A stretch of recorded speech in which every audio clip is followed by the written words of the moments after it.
Yesterday, Nikon was in attendance at the WPI Expo in Las Vegas, and we are rumored to finally get a flagship mirrorless cam at the end of 2020 with top new specs. Stay tuned.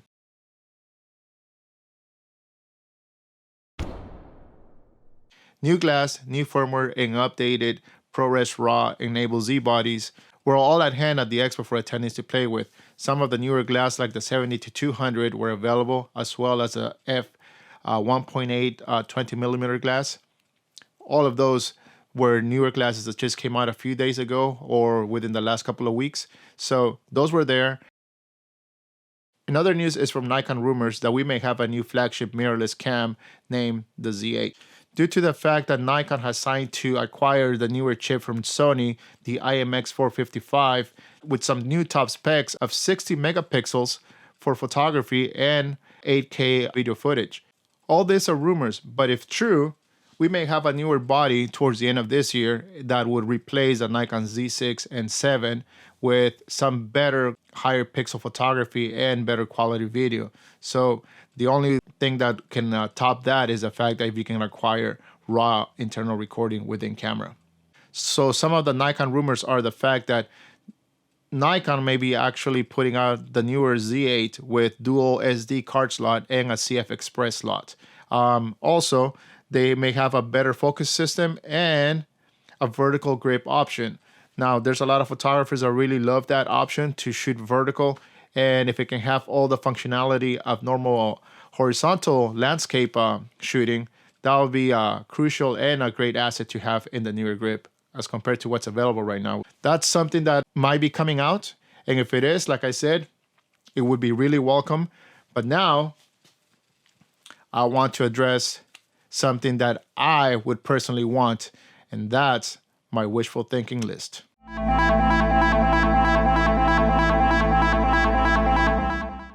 As far as the Z bodies go right now, I really have an issue when it comes to the fact that when you switch from trigger mode to high speed shooting or timer mode, if you stop using it for about a minute or so, it tends to reset itself and goes back to trigger mode.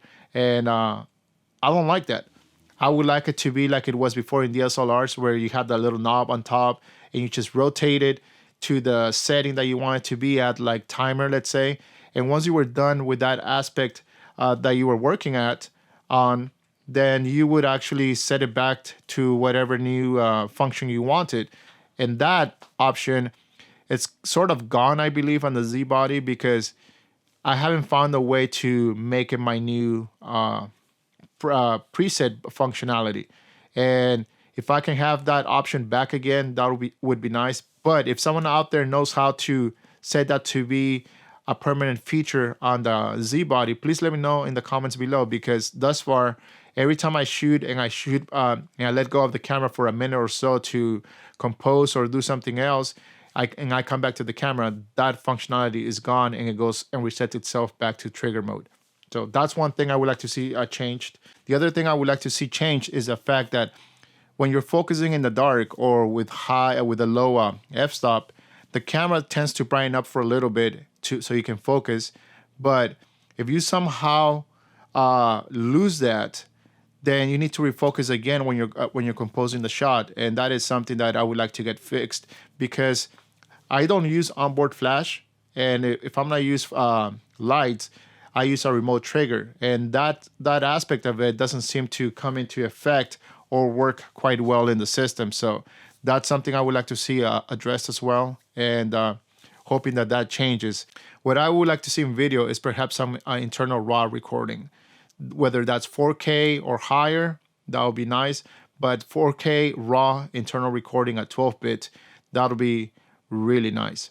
12-bit internal recording, it's something I would welcome, as well as maybe 4K 60p. That's another thing that I would really like to see happen, so we can bump up the slow motion.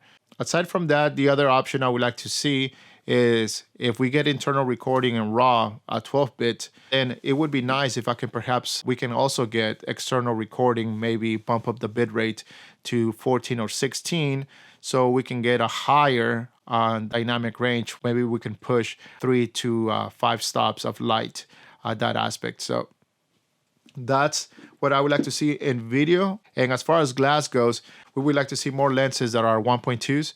One pet peeve I have about zoom lenses is the fact that I hate mechanical movement within the lens that's external. So if Nikon can move forward with this new body and just focus on keeping everything internal, that it's something that I would really appreciate it and would want and would buy, because especially for me, I tend to think that with mechanical movement that's external tends to bring in dust into the lens, but maybe they have some kind of feature on it that doesn't allow that. But for me, also the fact that it moves out and extends, then it tends to mess up the balance on the gimbal when you're using it. So if everything remains internally, maybe that balance doesn't shift as much. And that's the one thing I would like to see happen, is internal shifting only rather than external. Parfocal should be a must. It shouldn't be like maybe we should add it to this glass or maybe we shouldn't. I think it should be the main feature of any zoom lens that should be coming out from Nikon from now on. So that's my wishful thinking list. That's the direction I would like Nikon to move in. And I don't think it's much to say or demand that some of those features should be standard. So I think Nikon, it's already on its way to give us that and much more. So I'm gonna cut them some slack and just wait and see what happens. Because thus far, everything that's coming out, even though slowly with firmware upgrades and everything, has been positive. So due to that, I'll just peacefully wait and see what happens. So I hope this rumor is something that you were hoping for and that it's something that you were expecting from Nikon. If you have any ideas that you would like to see in Nikon, leave your thoughts down below. Until then, thank you for sticking by. See ya.